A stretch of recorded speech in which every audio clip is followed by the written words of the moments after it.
Have you ever wondered what happens when someone young loses their faith, not because of doubt, but because the people they trusted most betrayed them? Can a soul still be reached when family breaks the very foundation of belief? And is there hope when anger at God becomes the only prayer left? Throughout the 20th century, thousands climbed Mount Gargano to confess to a friar with bleeding hands. They came for miracles, for healing, for answers. But what most people never knew was that Padre Pio saw more than the living. He saw souls. He saw their state before death, during death, and after. Among all the visions God permitted him to witness, few troubled him more than the souls of the young, those who had been wounded early and died with that wound still open. Within the stone walls of San Giovanni Rotondo, between 1916 and 1968, this Capuchin priest heard confessions 10 to 15 hours every single day. 5,000 letters arrived monthly. Crowds pressed against the church doors 2 hours before his Mass. But hidden inside those decades of ministry were encounters that witnesses barely spoke about, moments when Padre Pio would pause mid-sentence, his face going pale, his stigmatized hands trembling, and whisper to the friar beside him that someone invisible had just entered the room. One case stood apart. It involved a soul so young that when Padre Pio first perceived it during prayer in 1947, he wept for an hour afterward in his cell. The details were documented by Father Alessio Parente, one of his closest companions, who recorded the account in his private journal now held in the Capuchin archives. Father Alessio wrote that on the evening of March 9th, 1947, Padre Pio had been praying alone in the choir loft after compline when he suddenly stood, walked to the chapel grate, and said aloud to the empty space, "You should not be here. You are too young for this suffering." The soul Padre Pio addressed that night was a boy, 17 years old, dead less than 48 hours. His name was never recorded in any public testimony, but the circumstances of his death and the spiritual devastation that preceded it became known through the conversations Padre Pio had with the boy's surviving aunt, who made the journey to San Giovanni Rotondo 3 weeks later seeking answers about her nephew's fate. If you value documented stories from the lives of the saints like this, subscribe. It's the best way to support this work. Also, comment what city you're hearing this from. This script is researched and factual, drawing directly from the Capuchin historical archives at San Giovanni Rotondo, specifically the journals of Father Alessio Parente, who served alongside Padre Pio from 1945 until the saint's death in 1968, and from the detailed biographical work by C. Bernard Ruffin, a Lutheran pastor and a historian who spent years examining primary sources, including testimonies from Padre Pio's spiritual children, documented confessional encounters, and the saint's own letters to his spiritual directors, going back to 1910. Now back to the story. The boy's collapse began at 14. His father, a factory foreman in a northern industrial town, had been conducting an affair for 2 years. The mother discovered it through letters hidden in a coat pocket. The scandal tore through their small community. The father left. He took half the savings and disappeared with the other woman to Milan. Within 6 months, the mother, unable to manage the shame and the sudden poverty, sent the boy and his younger sister to live with different relatives. The family shattered in less than a year. For the boy, the betrayal was compounded by a detail that burned into his memory. His father had been a lector at their parish church. He read scripture at Sunday Mass. He organized the feast day processions. The boy had watched his father hold the gospel book, proclaim the words of Christ about faithfulness and love, and then return home to a double life. When the truth emerged, the boy stopped going to Mass. At 15, he refused confirmation. By 16, he told his aunt, the woman who would later seek Padre Pio, that he no longer believed in God because if God existed, he would not permit such perfect hypocrisy to stand in his own house. The aunt tried. She brought him to speak with their parish priest, but the priest offered only platitudes about forgiveness and human weakness. The boy said he was not interested in excuses. He wanted to know why God allowed a man to desecrate the altar and destroy a family in the same breath. The priest had no answer that satisfied. The boy walked out. He never returned. At 17, in early March of 1947, the boy was struck by a delivery truck while crossing a street. Witnesses said he stepped into the road without looking. Some thought he had been distracted. Others wondered if it was something darker. He died within minutes. The aunt, consumed by the question of his soul's fate, remembered hearing about the stigmatized priest in the south who could see beyond the veil. She borrowed money for the train fare and traveled to San Giovanni Rotondo. When she arrived, she waited 3 days for a chance to speak with Padre Pio. The confessional lines were endless. On the 4th day, she managed to position herself near the sacristy door as Padre Pio was leaving after morning Mass. She called out to him. He turned. According to Father Alessio, who witnessed the exchange, Padre Pio looked at the woman and said immediately, before she could speak, "Your sister's son." The woman froze. She had told no one why she had come. Padre Pio continued, "He came to me 11 days ago. He stood where you are standing now." The woman began to cry. She asked if he was in hell. Padre Pio shook his head slowly. He said, "He is not lost, but he suffers greatly. Not from the flames you imagine, but from the knowledge of what he refused to see." The conversation continued in the friary's visitor room with Father Alessio present. Padre Pio explained that the boy's soul had appeared to him on the night of March 9th while he was praying. The boy had not spoken at first. He had simply stood near the altar rail, his face marked by confusion and a deep, wordless sorrow. Padre Pio had asked him why he had come.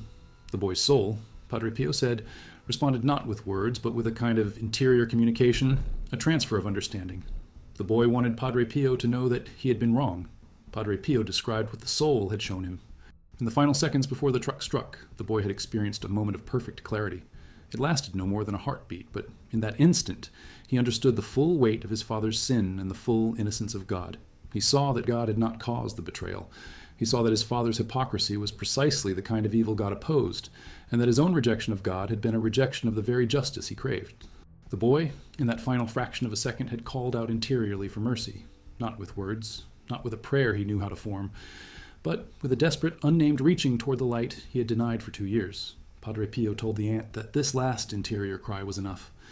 God's mercy does not measure by time. It measures by the sincerity of the heart's turning. The boy was saved from damnation, but he entered purgatory with a debt that reflected the depth of his refusal, the years he had spent hardening his heart, not just against his father, but against the Father. The suffering he now endured, Padre Pio said, was the suffering of seeing clearly for the first time what love he had rejected and how close he had come to losing it forever. The aunt asked if she could do anything. Padre Pio said, "Masses, many masses, and your prayers. He needs them desperately. He showed me the darkness he lived in, and it was not his father's fault alone. It was his own choice to close every door." The story spread quietly among Padre Pio's spiritual children. It was not a case the saint spoke of often, but those who knew the details understood it as a critical teaching. The boy's story illustrated a truth Padre Pio repeated throughout his ministry, that God's mercy reaches even into the last instant, but that living in bitterness and refusal creates a spiritual darkness that damages the soul deeply, requiring painful purification even after salvation is granted. Father Alessio recorded in his journal that Padre Pio celebrated a Mass for the boy on March 10th, the morning after the first apparition. During that Mass, witnesses reported that Padre Pio wept openly at the consecration, his tears mixing with the blood that seeped from his stigmatized hands. One altar server, Giuseppe Cardone, wrote years later that he had never seen Padre Pio cry during Mass, except on that morning, and a handful of other occasions when he was offering the sacrifice specifically for souls in deep suffering. The Mass itself lasted nearly 2 hours, far longer than Padre Pio's typical celebration. He remained motionless for extended periods during the elevation, his face turned upward, his lips moving in silent prayer. Those present said they felt an unusual heaviness in the church, as if the air itself had become dense with invisible presences. Several people reported smelling roses, the scent often associated with Padre Pio's mystical experiences, but mixed with something else, something acrid, like smoke. After the Mass, Padre Pio went directly to his cell and remained there for 3 hours. Father Alessio, concerned, knocked on the door. Padre Pio's voice came from inside, weak but steady. "Leave me. I am not alone." Father Alessio understood. He posted himself outside the cell to ensure no one disturbed whatever was happening within those walls. When Padre Pio finally emerged, his face was pale, his eyes red from crying. He told Father Alessio that the boy's soul had been present during the entire Mass, kneeling beside him at the altar. Padre Pio said the soul had shown him something of the boy's experience in purgatory, a vision of what the purification of bitterness actually entailed. It was not fire in the way we imagine fire. It was memory. The boy was being shown over and over every moment when he had chosen anger over trust, every time he had felt the prompting to pray and had turned away, every instance when grace had been offered and he had slammed the door. Padre Pio described it as a kind of forced honesty, a stripping away of all the justifications the boy had built around his refusal. In life, he had told himself that his anger was righteous, that his rejection of God was a form of integrity, that he was being true to himself by refusing to participate in a faith his father had betrayed. But in purgatory, those lies dissolved. He saw his anger for what it truly was, not justice, but pride, not integrity, but cowardice. He had been afraid that if he continued believing in God, he would have to confront the possibility that his father's sin was forgivable, and forgiving his father felt like betraying himself. This revelation devastated the boy's soul. Padre Pio said the suffering was intense, not because God was punishing him, but because he was finally seeing the truth without any filters. And the truth was that he had wasted 3 years of his life constructing an elaborate prison for himself, and he had called that prison freedom. Padre Pio offered a second Mass for the boy on March 17th, exactly 1 week after the first. This time, the Mass was less anguished, but no less intense. Padre Pio told Father Alessio afterward that the boy's soul had grown lighter, that some of the weight of his self-deception had been lifted. The boy was beginning to see not just what he had done wrong, but why God had permitted his father's betrayal in the first place. Not because God caused it, but because in a world where humans have free will, some will use that freedom to destroy rather than build. And God's respect for human freedom means he does not intervene to stop every sin before it happens. This understanding brought the boy both relief and fresh sorrow. Relief, because he finally grasped that God had not abandoned his family. Sorrow, because he realized how much pain he could have spared himself if he had understood this truth while still alive. Padre Pio said the boy's soul expressed this with a single phrase that Padre Pio heard interiorly: "I fought the wrong enemy." The third Mass came on April 2nd. By this point, Father Alessio noted, Padre Pio spoke of the boy with less grief and more hope. The purification was progressing. The boy was learning to see his father with compassion rather than contempt, to understand that his father's sin had been a slavery, not a triumph, and that his own response had been another form of slavery. The chains were different, but they were chains nonetheless. Padre Pio explained to his spiritual children who asked about this case that purgatory serves multiple purposes. It purifies, yes, but it also educates. The souls there are learning things they refuse to learn in life. They are being taught, patiently and relentlessly, the truths they spent their earthly years avoiding. For this boy, the primary lesson was about the nature of betrayal and response. He had to learn that being wounded does not grant permission to wound oneself further, that being sinned against does not justify sinning in return, that the path to healing runs through forgiveness, not through vindication. These lessons came slowly, painfully. Padre Pio said the boy resisted them at first, even in purgatory. Old habits die hard, even in death. But gradually, as the purification continued, the resistance weakened. The boy began to accept what he was being shown. He began to pray, something he had not done sincerely in 3 years. He began to reach out toward God instead of pushing away. The fourth and final Mass. Padre Pio offered specifically for this boy came on June 23rd, the eve of the feast of St. John the Baptist. It was a calculated choice. John the Baptist had been the voice crying in the wilderness, calling people to repentance, preparing the way for the Lord. Padre Pio told Father Alessio that he chose this date because the boy's soul had finally fully turned. The wilderness of his bitterness had been crossed. The way was prepared. He was ready for heaven. During this Mass, Padre Pio smiled. Witnesses remarked on it because smiling during Mass was unusual for him. His celebrations were marked by intense concentration, by visible suffering, by mystical absorption. But on this morning, at the moment of consecration, he smiled. After Mass, he told those who asked that the boy had been present one last time, but this time not as a suffering soul, as a soul on the threshold. The purification was complete, the debt was paid. Heaven's gates stood open. That afternoon, during his prayer time, Padre Pio told Father Alessio that the boy had come to say goodbye. He appeared as he had been in life, 17 years old but transformed. The confusion was gone. The anger was gone.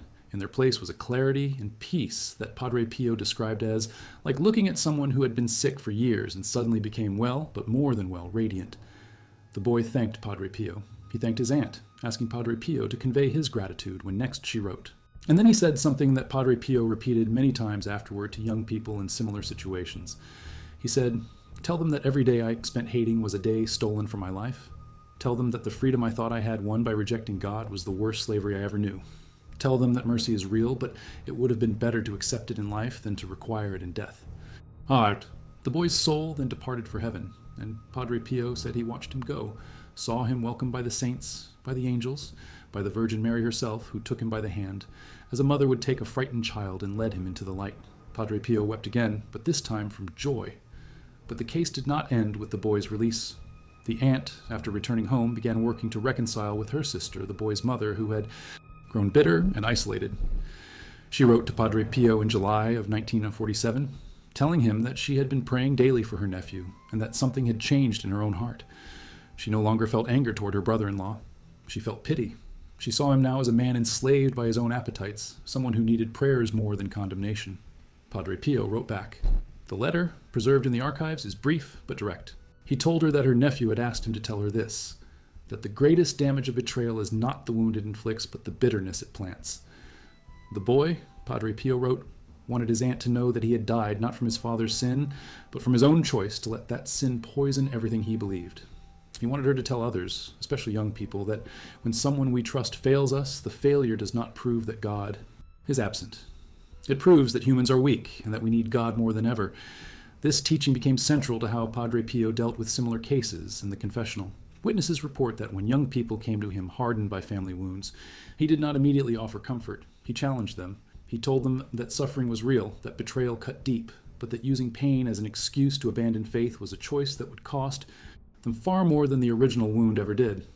He said, "Your father sinned, now you sin. Two wrongs do not make a right. They make a family of the damned." It was harsh. It made people angry. But those who stayed, who wrestled with his words, often returned months or years later to tell him he had been right. One woman, documented in the testimonies collected by Father Marcelino Iacenzaniro in his book on Padre Pio's spiritual children, wrote that she had gone to confession at 19, furious at her mother for abandoning the family. Padre Pio had refused her absolution. He told her, "You hate your mother more than you love God. Come back when that changes." She left in tears. She did not return for 3 years.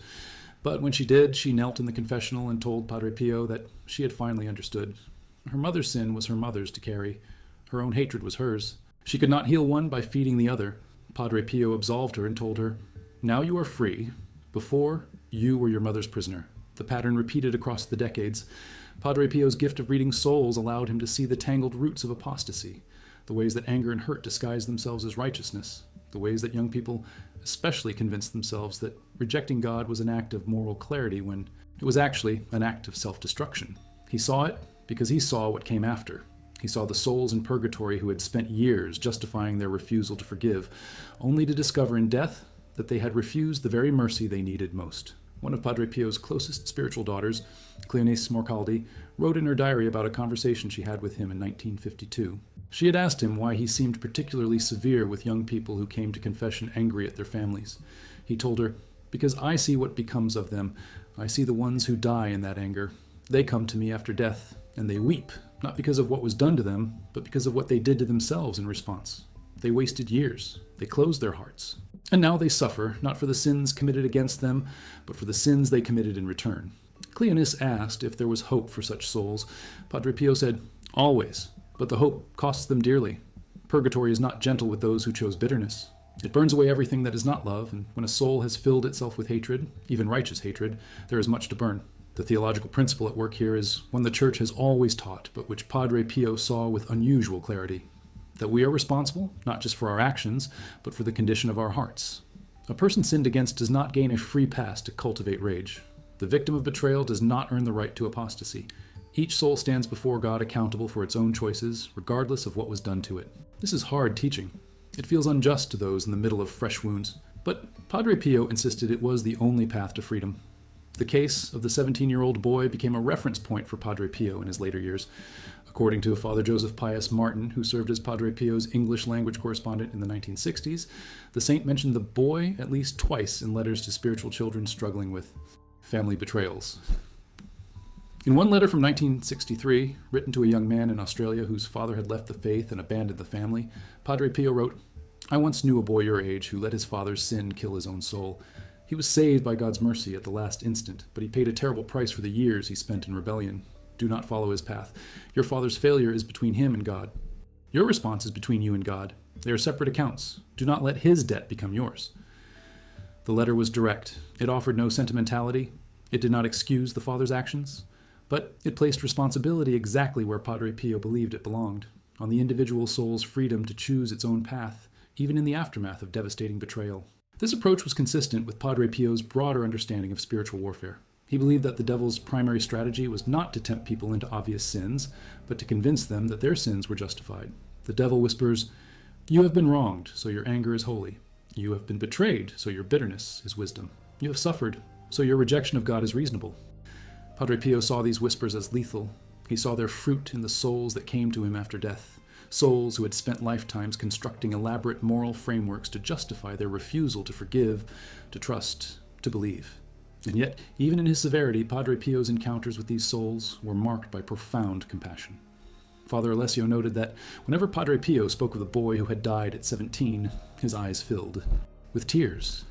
He grieved for the years the boy had lost, the peace he had rejected, the faith he had thrown away because someone else had failed him first. Padre Pio understood that the boy was a victim twice over, first of his father's sin, then of his own response to it, but he also knew that only the second victimhood was the boy's to undo. The aunt who had sought Padre Pio in 1947 remained in contact with him until his death in 1968. She wrote to him regularly, updating him on her family. Her sister, the boy's mother, eventually returned to the sacraments in 1951 after years away. The younger sister, the boy's sibling, who had also been separated from the family in the aftermath of the father's betrayal, married a good man and raised 4 children in the faith. The family healed slowly, imperfectly, but it healed. In her final letter to Padre Pio, written in August of 1968, just weeks before his death, the aunt wrote, "Thank you for telling me the truth about my nephew. It was the hardest thing I ever heard, but it freed me. I thought his death was the end of hope. You showed me it was the beginning of mercy. I thought his anger at God was justified. You showed me it was poison. I thought I could do nothing for him. You taught me to pray. Because of you, he is in heaven. Because of you, our family is whole again. Because of you, I understand that God's love is stronger than any betrayal." Padre Pio received the letter but did not reply. He died on September 23, 1968, at 81 years old. His final words, according to the friars present, were Jesus, Mary. His face was peaceful. The stigmata, which had bled for 50 years, closed and left no scars. 3 days before his death, he had given a final blessing to all his spiritual children, speaking the words slowly and with great effort. Witnesses said he included in that blessing the souls he had encountered from purgatory, those he had helped with his prayers and masses, those who had come to him seeking the intercession only he could provide. The boy's story remained largely unknown outside the circle of Padre Pio's closest associates, until the publication of Father Alessio Parente's journals in 1987, nearly 20 years after Padre Pio's death. The journals, which run to over 800 pages of handwritten notes, contain dozens of similar accounts. Souls who appeared to Padre Pio, souls who sought his prayers, souls whose stories revealed the intricate justice and mercy of God's dealings with the dead. The case of the 17-year-old boy is particularly detailed because Father Alessio was present for the aunt's visit and because Padre Pio spoke of it multiple times over the years, using it as a teaching moment for young people who came to him wounded by family sins. What makes this case especially significant in the context of Padre Pio's spiritual legacy is its illustration of a principle he repeated constantly, that God does not abandon those who cry out to him, even in the last instant, even after years of refusal. The boy's final moment of interior turning was enough. It was a hairline crack in the armor of his rebellion, but it was enough for grace to enter. God's mercy is not limited by time. A lifetime of rejection can be undone in a heartbeat if the heart genuinely turns. But Padre Pio also taught that this last-minute mercy does not erase the damage done by years of living in bitterness. The boy was saved, but he entered purgatory with a heavy debt. The years he had spent hardening his heart, feeding his anger, refusing to forgive, all of that created a darkness in his soul that had to be purged. Salvation is free, but purification can be long and painful. This is the balance Padre Pio saw clearly. Mercy saves, but justice purifies. For those who knew this story, it became a lens through which to understand all of Padre Pio's ministry. His severity in the confessional was not cruelty. It was an attempt to spare people the suffering he saw coming. When he refused absolution to those who were unrepentant, when he sent people away with harsh words, when he challenged them to see their own sins as clearly as they saw the sins committed against them, he was trying to save them. From the purification he knew awaited those who died with hearts still closed. The testimony of Maria Pompilio, one of Padre Pio's spiritual daughters, who knew the aunt and heard the story directly from her in 1958, adds a crucial detail.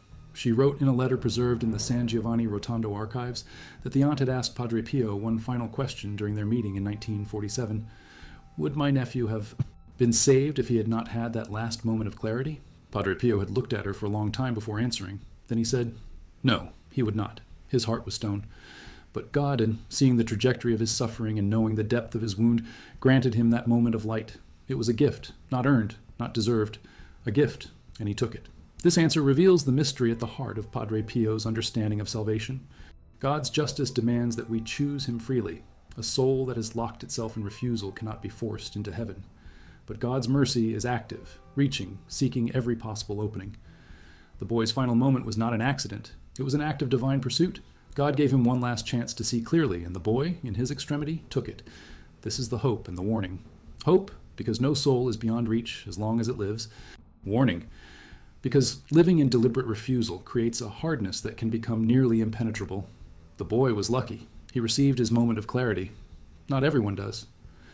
Padre Pio saw souls who had died without that moment, souls who had so thoroughly locked themselves in bitterness that they walked into eternity still clutching their grievances. He wept for them, he offered masses for them, But he could not undo the choices they had made in life. The case also illuminates Padre Pio's teaching on the relationship between forgiveness and freedom. He told the aunt that her nephew's suffering in purgatory was not primarily about punishment. It was about healing. The boy had spent 3 years poisoning himself with anger. That poison had to be drawn out. The bitterness had to be burned away. The refusal to trust had to be dissolved. Only then could he enter the joy of heaven, because heaven is communion with love itself, and a soul still hardened by hatred cannot participate in that communion. This is why Padre Pio was so insistent with young people that they deal with family betrayals immediately, through confession, through prayer, through the painful work of forgiveness. Not because the betrayal did not matter, but because the longer they let the wound fester, the deeper it would grow, and the longer the purification would take after death. He was trying to save them from themselves. The broader pattern in Padre Pio's encounters with souls from purgatory reveals a consistent theme. The dead come seeking prayers from the living, especially from those who have the spiritual power to offer effective intercession. But they also come bearing messages. The boy wanted his aunt to understand that his death was not the end. He wanted her to know that God's mercy had saved him, but also that his own choices had cost him dearly. He wanted others to learn from his mistake. This is the final piece of the story that Father Alessio recorded. In July of 1947, 4 months after the boy entered heaven, Padre Pio told the aunt that her nephew had come to him one last time. Not as a suffering soul, but as a blessed soul. He had thanked Padre Pio for the prayers and masses. He had thanked his aunt for her intercession. And he had asked Padre Pio to deliver a message to young people who found themselves in similar situations. The message, according to Father Alessio's journal, was this: tell them that their anger feels like justice, but it is a trap. Tell them that betrayal wounds deep, but bitterness wounds deeper.